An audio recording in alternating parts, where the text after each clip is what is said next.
I'm the Waste and Resources Specialist from the Department for International Trade, and our role is to promote the ability for companies to come from France and other countries into the UK to improve our performance in production of biomethane, biogas and waste management more generally, and also to support UK companies in that business to spread their wings abroad and to see if they can do business in France. The biomass industry in the UK is fairly mixed like everywhere else. There's businesses that produce biogas and biomethane from industrial slurries and industrial wastes and agricultural wastes, and also food waste. And probably the production of biofuels from food waste is the biggest opportunity in the UK, because there's a relatively small amount of food being collected at the moment, and that's likely to increase enormously for a range of reasons, partly for waste management reasons and to combat climate change, and also because it has the benefit that you can then use it in the production of biofuels, and of course the digestate as well is beneficial to farmers. So I think that's where the main opportunity is. There's still a lot of work to be done in slurries and sewage farms and agricultural and industrial waste, so there's opportunities there. There are incentives ranging from the renewable heat incentives if you generate heat either for industrial use or for domestic use. And you can either do that through a network, a district heating network, or directly to an industrial heat user. There are incentives for the generation of electricity through the contracts of difference mechanism, which is an auction mechanism where you bid to the government as to how much you can produce electricity for. And that's a competitive process, so you're up against some other technologies, including things like gasification and pyrolysis. But if you're good, you can get a contract for difference, and that will underpin the financing and the construction of new facilities with much greater ease. And if you're producing fuels for transport, there's the renewable transport fuel obligation. And that, again, is a separate system where you could get paid subsidies for producing renewable fuels, mainly for heavy vehicles rather than cars, but again, put it into the transport system. And the last interesting area of subsidy is actually for aviation fuels, where there's a big program to develop biofuels for aviation, and that's regarded as a sort of a new area where a lot of the airlines are very interested in trying to reduce their carbon emissions and use more renewable fuels.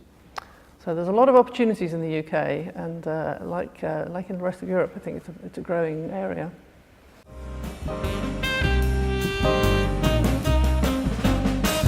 The gas grid is open. There are several, I'm not sure how many, I need to find out. There are a number of biomethane producers who are directly injecting into the gas grid, and they sell the methane like anyone else, and they have to purify the gas to about 99%, so that's a fairly high standard.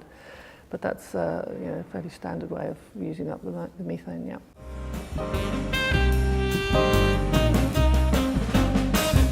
Most of the attention for renewable energy has gone into offshore wind, and that's a very big area for us. That's an area which has now matured, I think, in terms of cost and production. And I think the next big area for development is actually biofuels and the use of biomass. We have a little bit of solar that's gradually being built out, but it's not going to be a huge issue for cloudy England. People are talking about geothermal, a little bit of tidal. Those are really quite early stage technologies for the UK. So I think the use of biofuels, and particularly biomass, is really going to be the next big renewable area.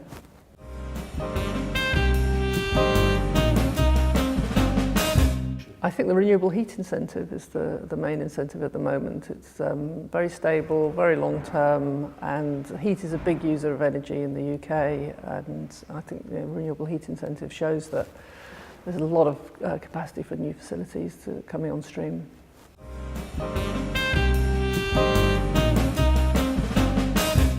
Biogas projects are complex. You have to have a lot of skills from a lot of different industries. You need to understand the agricultural industry, you need to understand distribution, you need the technology, and you need to understand how to sell your product into the market in terms of energy. So you have to have a wide range of expertise as well as the sort of technology to actually build the plants.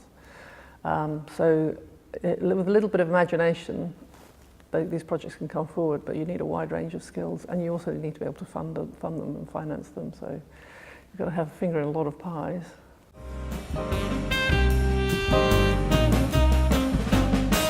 They are big projects to finance, and although the government themselves don't finance them, they will put these incentives in place, and then most of the big banks and a lot of different funds are really interested in biomass at the moment. There's a lot of very specific renewable energy funds where there are people there who understand this area of work and aren't scared by it and understand all the benefits, the sort of multiple bottom line of biogas projects. So there's a lot of opportunities to get good funding deals.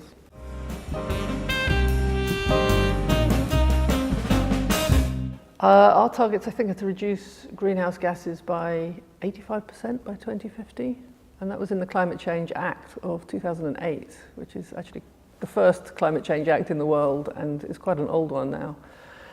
So maybe if we were to set those targets again, they would be more ambitious, but they are the main driving force in terms of renewable promotion in the UK.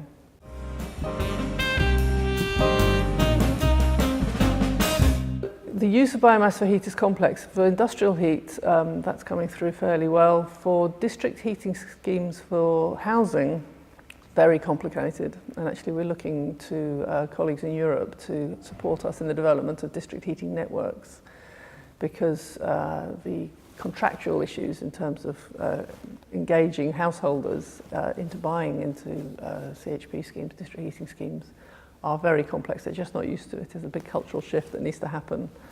And I think it will happen for some of the high-rise and more dense development in urban areas, but a lot of housing estates in the UK more generally, it's going to be quite difficult to get public acceptance for district heating schemes, and that's a job we have to do.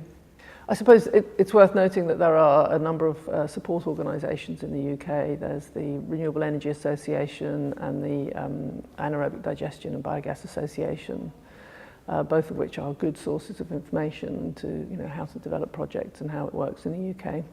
And of course there's the Department for International Trade, and we can signpost support as well for anybody wishing to develop new projects.